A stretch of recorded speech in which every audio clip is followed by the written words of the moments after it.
In Minneapolis, as a local government, we wrestled with how to best engage residents, specifically people of color and indigenous communities, who have historically been left out of the civic process. As a part of designing the civic process for Minneapolis 2040, this led to a few questions.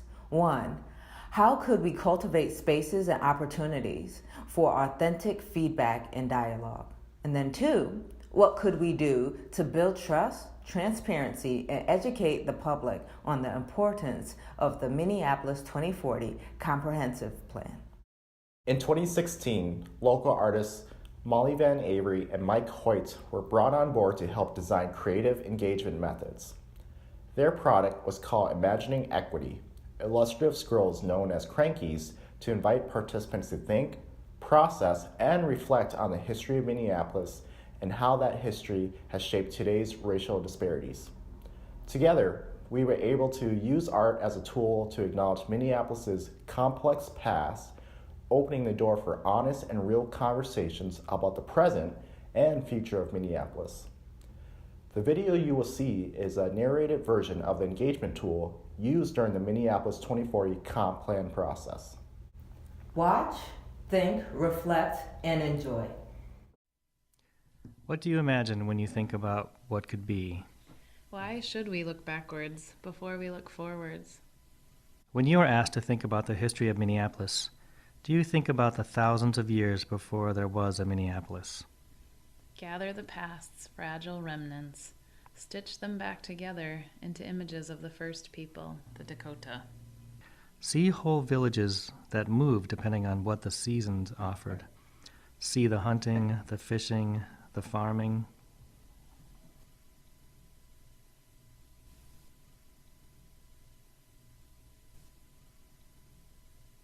Pull back the grid, replant the forests, remove the highways, streetcars, railroads, take away the English language and overlay what we know now with what was for thousands of years.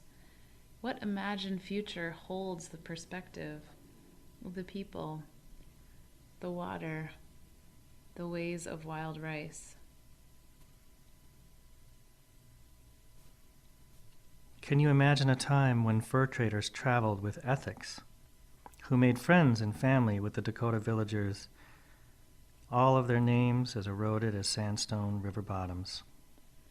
Harvest the corn, squash, beans, but how could you possibly prepare for the season of the missionary who lays his version of salvation on the land you live in? Behind the religious comes the appointed. Ramsey, the governor, and his friend Sibley, with a few other white men, negotiate the treaties of 1851. Ramsey makes a fortune in real estate. Sibley made money from fur trading, lumber, river transportation, and now land, land, land. What was once real land is now real estate, bought but never paid for. Treaties abrogated, treaties revoked, treaties ignored. Starving, waiting for inadequate money and goods promised but never delivered, Little Crow is caught in the complexity, uprising. A 6-week U.S. Dakota War of 1862, a military commission sentences 303 men to die. President Lincoln pardons all but 38. Their lives are taken in the largest mass hanging of U.S. history. Acts of Congress revoke all treaties between the U.S. government and the Dakota. Dakota are exiled and forced into abusive boarding schools to complete the government's erasure of the original people. Minneapolis is founded on the accumulation of these wounds. The bold building of railroads, the cutting of forests for lumber, the flour mills, woolen mills, ironworks, machine shops, and mills for cotton, paper, sashes, and planing wood. The river, always the river. Bohemians build shanties next to it. The falls power all of it. The city proceeds to become itself, at times wayward and perverse, at times full of fight and bite. Caucasian people develop ways to hold power close through covenants, while people locked out find places to claim as their own. The city invests significantly in streetcars. Population surges. Prostitution surges. Unequal punishment surges. Segregation in housing surges. Class division emerges. A narrative of an ideal Minneapolis is sold as the few mixed-race neighborhoods are labeled slums and destroyed. This marks the beginning of a 3-decade-long urban renewal campaign that entrenches segregation along race and class lines. Misinformed and anxious white homeowners blame lowering real estate prices on the influx of African American families moving north and form hateful mobs. Workers unionize and win battles against big business in bloody clashes. Minneapolis is reported as being beyond repair. It is labeled as both the center for workers' revolutions and the anti-Semitic capital of the country. There is only one spot deemed safe for African American travelers, a settlement house in North Minneapolis. The decline. Close the gates of the Gateway District. Destroy the evidence of poverty. Reorder the buildings as we reorder the pattern of social relationships. If hatred is learned, then teach the opposite. Self-survey. Name what is real. The future president of the Minnesota NAACP, Matthew Little, tells this story of when he first moved to Minneapolis. I stayed at the YMCA downtown for 4 days. I walked around the downtown area. I felt so out of place because I didn't see another black person those whole 4 days. I found a police officer and asked, "Where in the heck do black people live around here?" The cop replied, "Well, I tell you, if you go down between 3rd and 4th Avenue, there is a bar that's owned by a colored person." So I followed his directions, and sure enough, it was full of black people. They really looked good. I hadn't seen any for a while. Minneapolis planners put their brains together to address white flight, celebrate the demise of streetcars in a move to modernize. White upper-class populations suburbanize, and more immigrants move to the city to where there can be economic opportunities.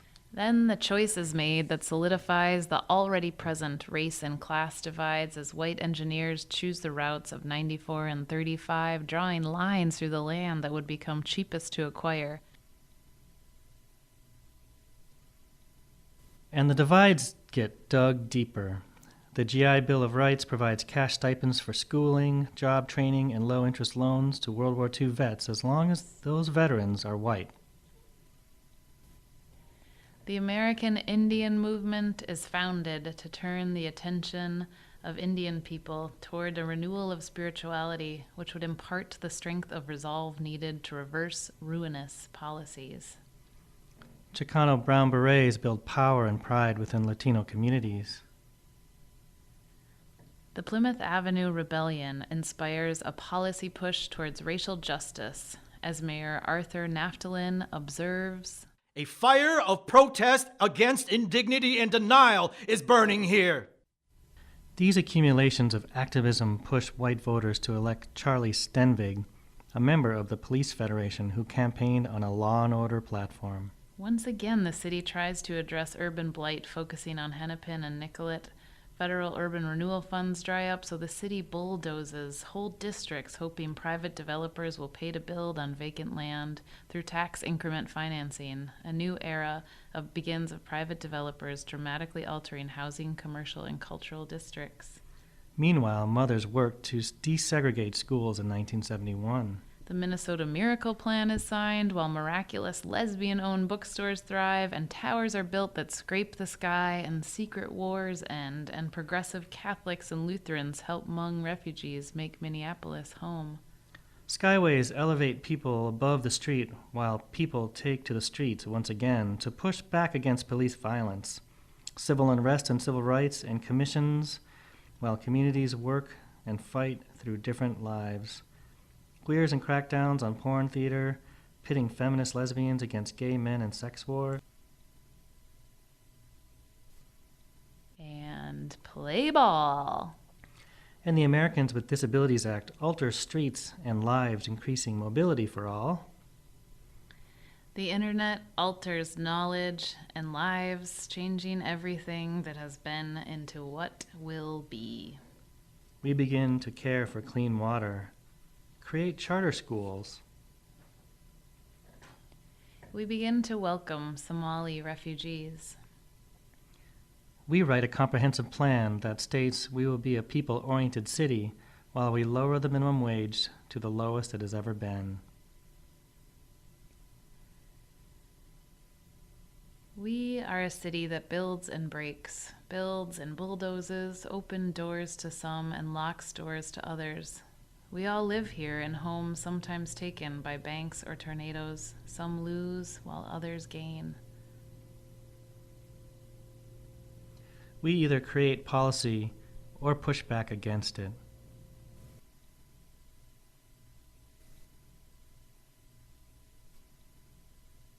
We grow. What history do we want to write as we move forward from what has been into what will be?